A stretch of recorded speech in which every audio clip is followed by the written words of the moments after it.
Grabe, may nasusunog na kotse dito. Ayan oh. Grabe, ayan oh. Madaling araw na. Kita nyo? Kaya ayun, tumawag agad kami ng bumbero. Nagising ako dito ng ganitong oras, madaling araw. Ayan, may bumbero na siya.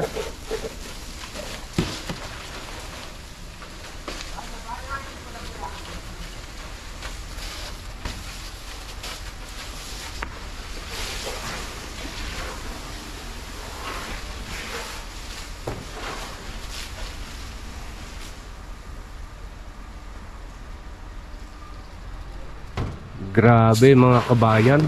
Dito to sa Italy. Malapit to sa tapat ng bahay ko. Buti yung kotse ko katabi niya eh. Nailipat ko. Ewan ko kung anong pinagmulan na sunog ng kotseng yan. Ayan, may bumbero.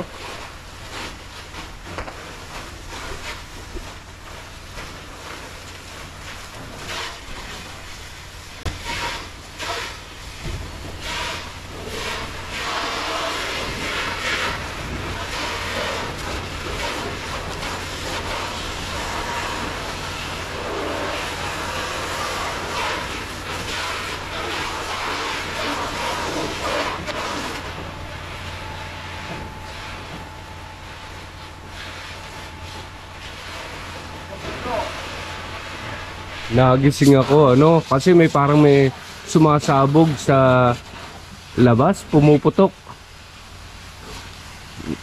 Yung pala ayan susunog ng kotse.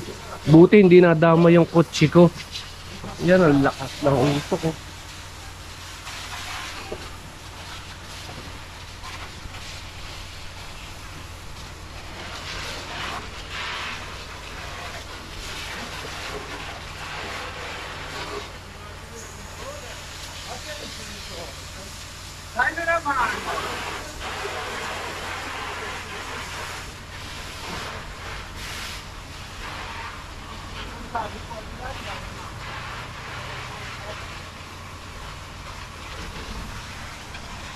Ayan, may dumating pa isang bumbero. Bali dalawang sasakyan to. So mga kabayan, nagising ako ng madaling araw. Dahil nga parang may sumasabog sa labas, pumuputok. Kaya pagbukas ko ng bintana, eto nakita ko, nasusunog nga yung una isang kotse. Tapos naging dalawang kotse. Yan sa bintana ko. Pagbukas ko na itong bintana, ayun ang tumambad sa akin.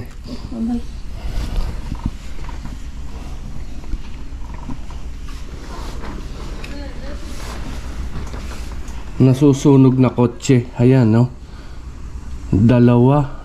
Dati yung kotse ko katabi niya eh.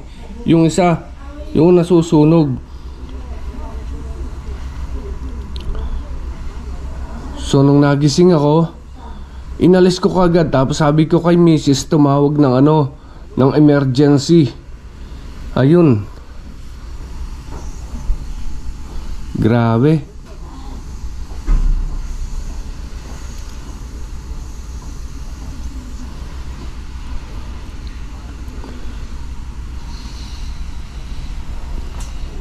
Bale, alas 3 dito na madaling araw. Ewan ko kung anong pinagmulan ng sunog na yan.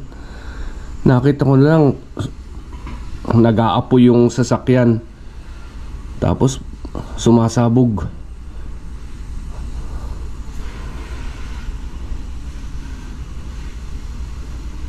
So sabi ko kay Mrs., tumawag siya ng bumbero.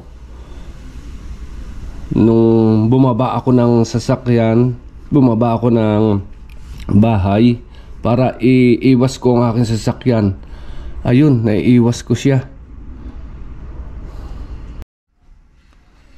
Okay, so ayan, nakalipat na uli ako ng pwesto sa dati. Ayan kung makikita nyo. Grabe, dalawang kotse nasunog. Buti hindi nadama yung sa akin, kasi dati katabi niyan eh. Nagising ako. Pagsilip ko kung anong pumuputok na yun, nakita ko nasusunog ng kotse. Salamat naman po. Salamat naman at walang nasaktan. Kasi 3:00 na ng madaling araw to. Kasarapan pa naman ng tulog. Ayan o, ang aking kamang tinulugan. Balikwas agad ako sa higaan.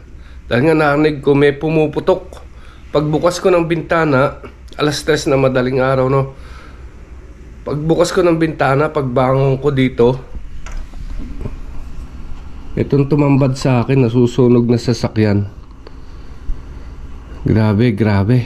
Grabe, ang takot ko. Sabi ko kay Mrs. tumawag agad ng bumbero. So ayan sila, buti na pula na. So, grabe ang naging... Pero relax pa rin. Medyo naging takot ko. Kasi yung sasakyan ko, muntik nang madamay. Kung hindi ako nagising at nailipat ko yung sasakyan ko, baka isa pa yun. Salamat po sa Diyos. Okay mga kabayan, umaga na ngayon at papakita ko yung naging sunog kaninang madaling araw dito sa tapat ng bahay ko. Eto siya oh.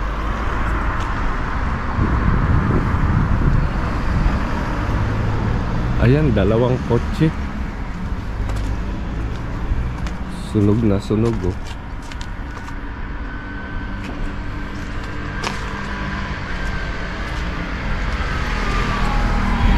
Dito to sa tapat ng bahay ko. Sunog na to. Nung madaling araw nagising ako.